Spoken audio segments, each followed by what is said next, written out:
All right, it's called Make a Hood Pit for Mike's car. This would be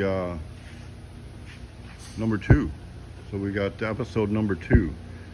Where I'm at, I kind of got the grill shell sort of fitting on there, and if you looked at the other side, it does not fit well, but it's close.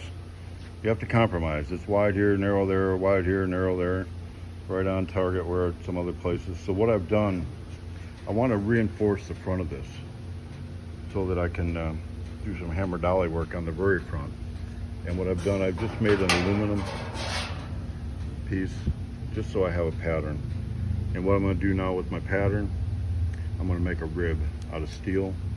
So it wound up being easy. I had this aluminum sitting here you could take, and if you wanted to do cardboard or whatever you wanted to do it out of, but if you can get the shape, that's sure a whole lot easier than trying to cut it in steel. Now I'll just draw it out. I get the plas cutter and make me a rib to glue in there, not glue but weld in there. Just grounding for some metal. All I could find, it looked like Josh was making some hogs. Being in Arkansas, we're Razorback fans.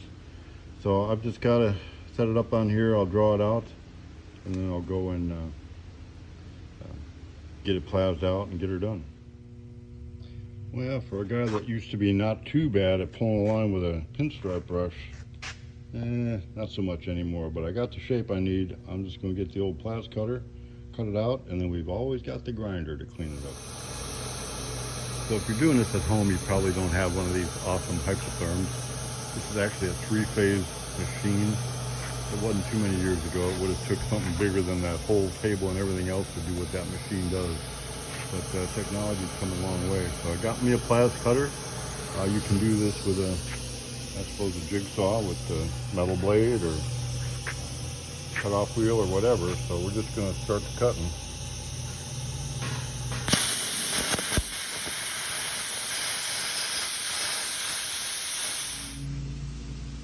All right, so a little bit of grinding, a little bit of whacking. It looks like I'm a professional. Fits in there pretty good. I'm liking it. Get it lined up good. I think I'll tack that in, and this is going to give me at least a good rib pretty close to the front of this grill shell. That way I'll be able to kind of hammer and dolly the front of that. I have an idea for the front lip on the hood. I'll show you here in just a minute. So I feel pretty good about having the front of this thing structured up now. Got a couple backbones in it. I got the hood about where it's going to be. The tape is pretty helpful to keep that angle, and I got some vice grips in there, so it's clamped to it. The front side of that and top, the lines are not good. If anybody's ever worked with an old hood like this, especially one that's been crashed and indented and rusted and repaired, they're tough to get to fit if they're brand new old stock. But we're gonna make this thing look good, and I want to show you how I'm gonna do it. You can kind of see this hood's a bit rough in the front. There's a big chunk plane missing out of it here. This is a welded in panel that wasn't really straight. Underneath it here, you can see there's a bit of a lip. That's kind of what holds it some structure, but you can see it's pretty flimsy. I can bend this with my hand pretty easy. So I'm gonna have to straighten up that edge.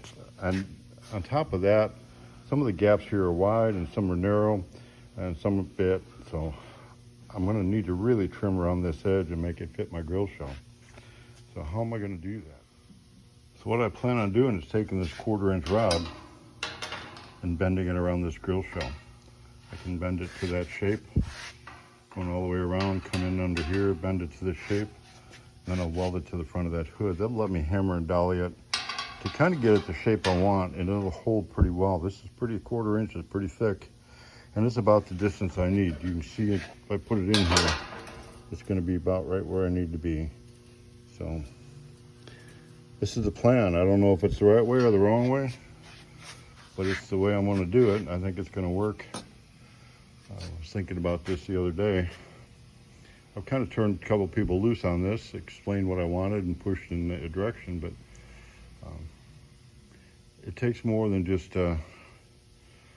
watching a YouTube video or having somebody tell you how to do it, or going to school and get a piece of paper that says you know how to do it.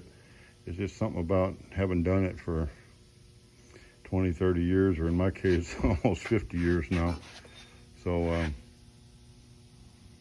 I just hope we can start passing the craft on. I'm not sure how many people really need to know it. It's about like horseshoeing, but I'd hate to see the craft die. We really need some more people to come in, young people to come in and really take a love for this and move it forward. Well, Herschel, you said you watch all these whenever they come on, so I'm thinking about you. You're the metal man. You keep saying I'm the fiberglass guy. Well, I got a torch now. I'm generally not Mr. Safety when it comes to safety glasses or respirators or gloves, but this one, I'm gonna put me on some welding gloves, get the torch. This is easier said than done, so when I bend this around here, I'm gonna heat it and bend it, heat it and bend it, heat it and bend it, and do it that way.